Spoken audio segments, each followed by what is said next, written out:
So every morning when I wake up, I open my curtains and I look out, and the sun rises like normal, and the birds start to sing to the dawn like normal. The air is fresh and clear like normal. And some days there's even been blessed rain, not like normal, but normally welcome here in California.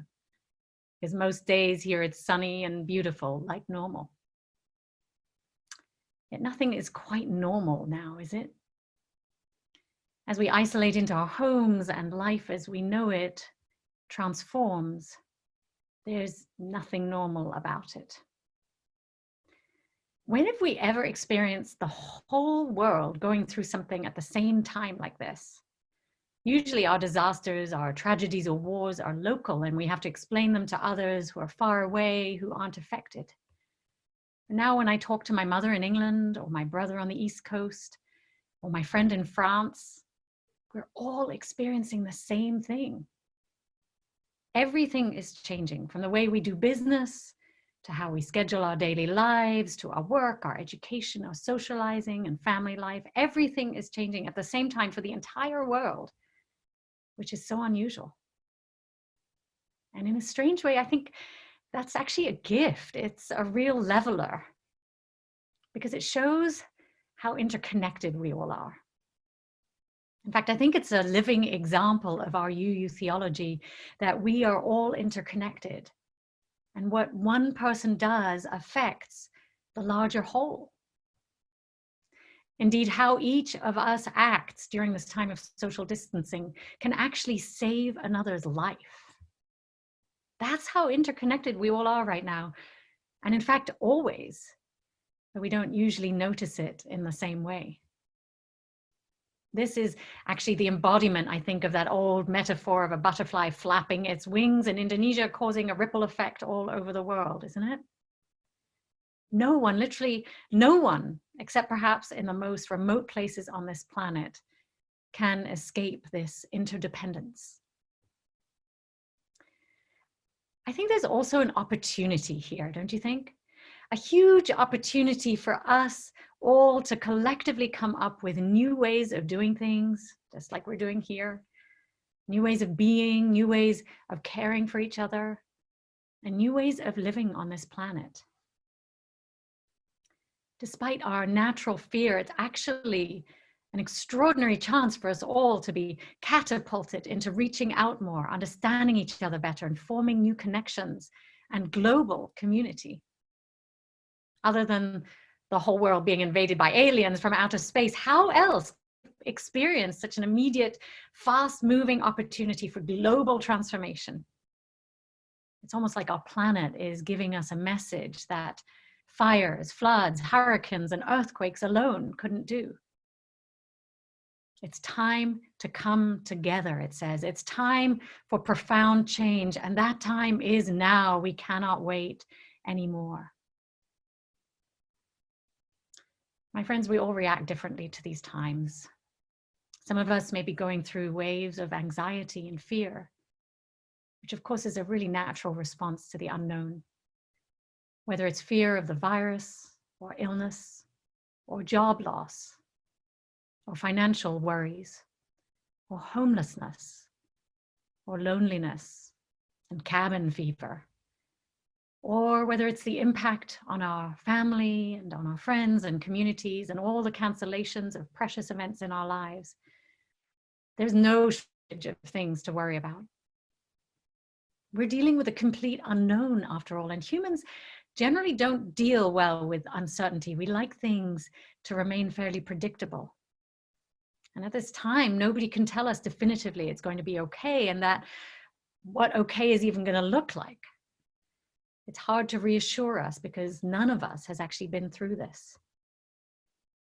So it's really normal to go from feeling calm and accepting what's going on in one moment to feeling completely out of control and scared in another. It's normal. We may find ourselves on a roller coaster of emotions. At times we might feel grateful for life slowing down and having a chance to transform the world order. And at other moments we may feel terrified or stir crazy or angry or lost and out of control. My friends, this is really normal under these circumstances. And our resilience actually comes through finding a place of equilibrium between those extremes. So we want to find a middle ground. So as everything transforms around us, I want to spend a little time with you this morning, sharing a few practices that I find really helpful and may help calm your anxiety or when you feel isolated or full. So one of the practices that's been proven to reduce stress and help us reduce whatever disorienting feelings that we're experiencing is a mindfulness practice.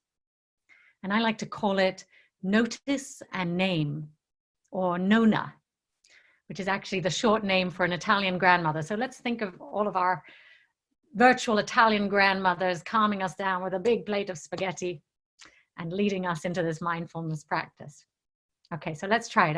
Are you up for trying this together? All right, so I invite you to take a few deep breaths and close your eyes. You can just listen to my voice. And you can do this practice by noticing thoughts that are going on in your mind, feelings in your heart, or sensations in your body. And the first thing I invite you to do is just notice something, either a feeling or a thought or a sensation. Simply notice what thoughts or emotions you may be feeling right now in the moment. Is there a little tension or anxiety in your mind? And then observe it. Become aware of it. What does it feel like? What is its nature? Just observe it.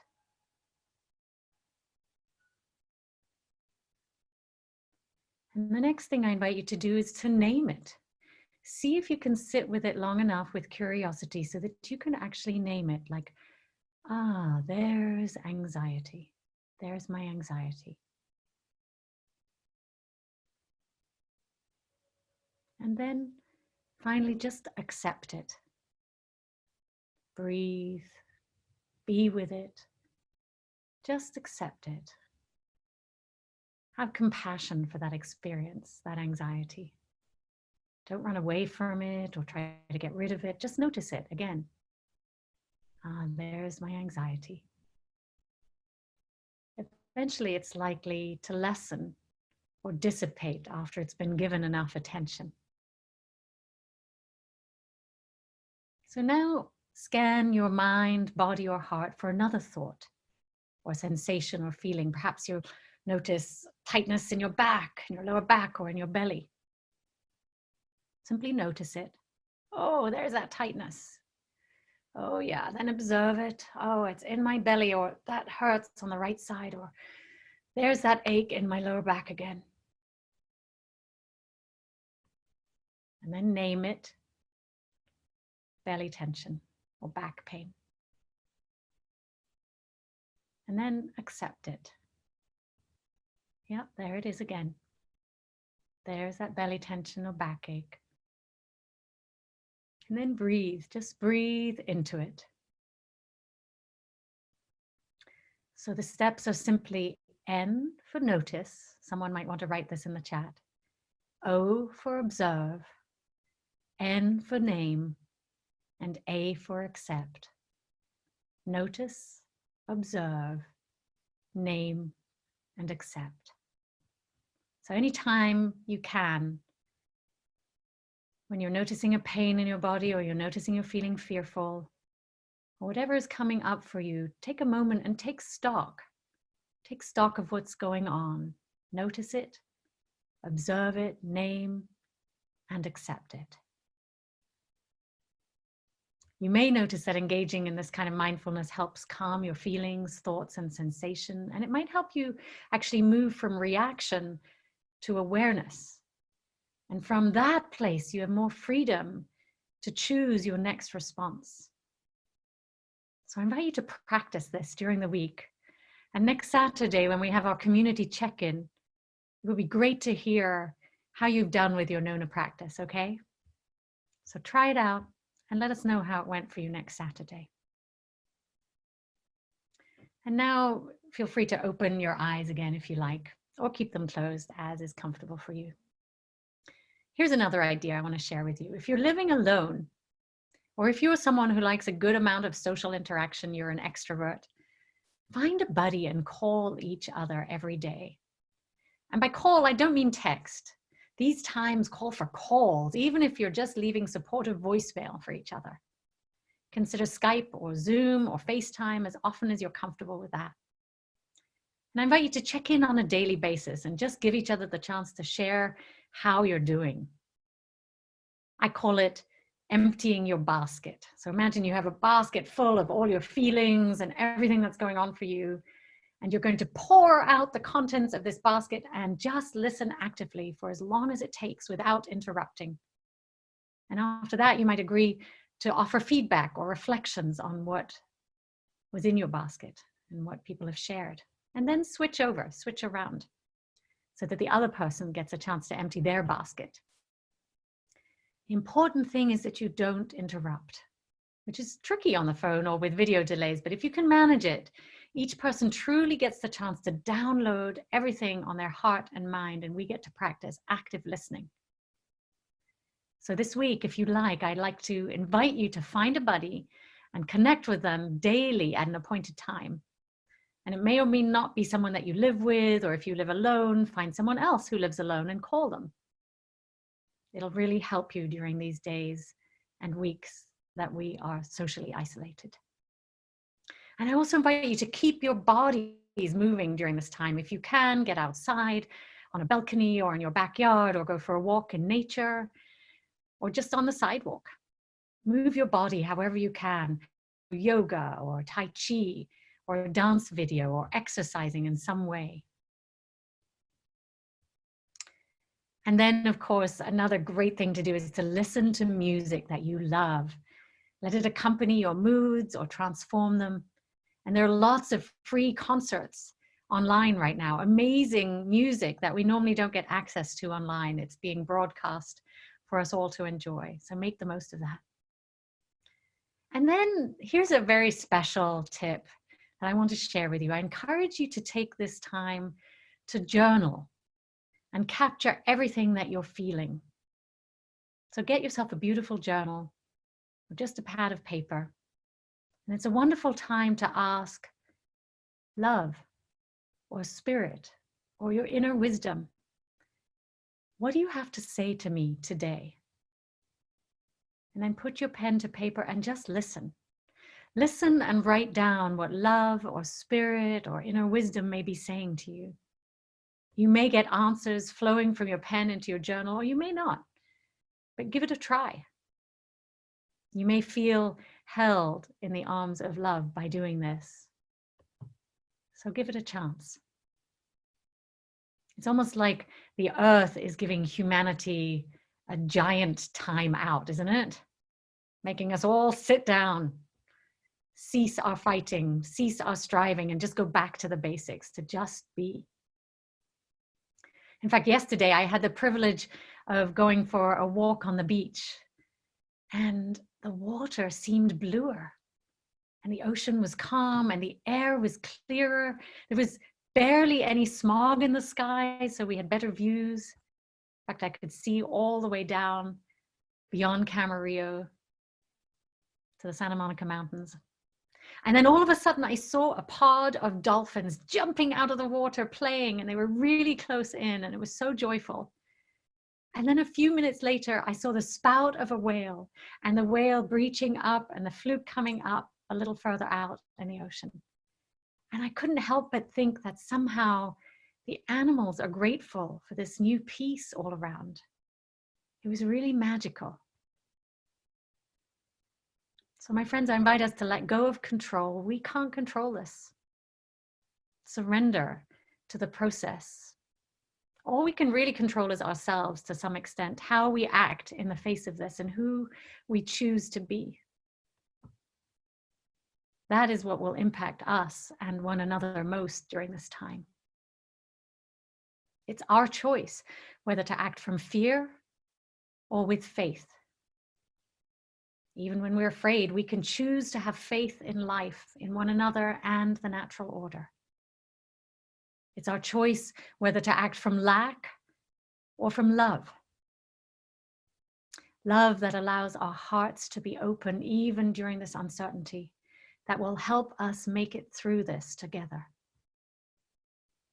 And it's our choice whether to act from control or surrender. Surrender allows us not to fight what is, but flow with the current of this experience, like I spoke about last week. My dear friends, let's stay connected. Let's be together in this. We're all walking through this time together. Social distancing does not mean our hearts must be further apart. Just the opposite, in fact. This is a time for us to be closer. So let's stay by each other's sides in many different ways. If we bring love into our hearts and to one another, then fear subsides.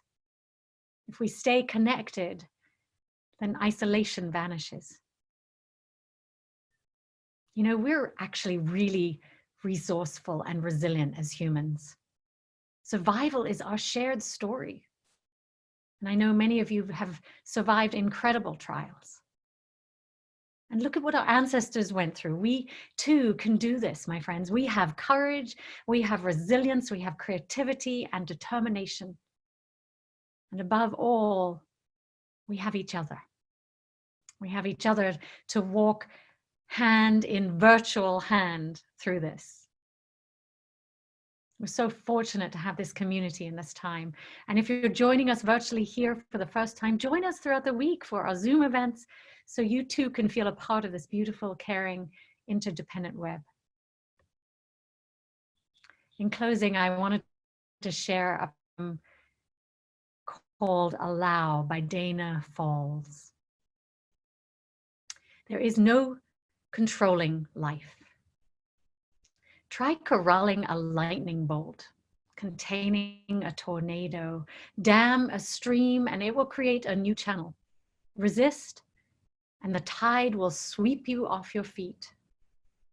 Allow, and grace will carry you to higher ground. The only safety lies in letting it all in, the wild with the weak, fear, fantasies, failure, and success. When loss rips off the doors of the heart, or sadness veils your vision with despair, the practice becomes simply bearing the truth. My beloveds, let's stay connected this week as we bear the truth together. Stay safe and healthy. I love you all so much.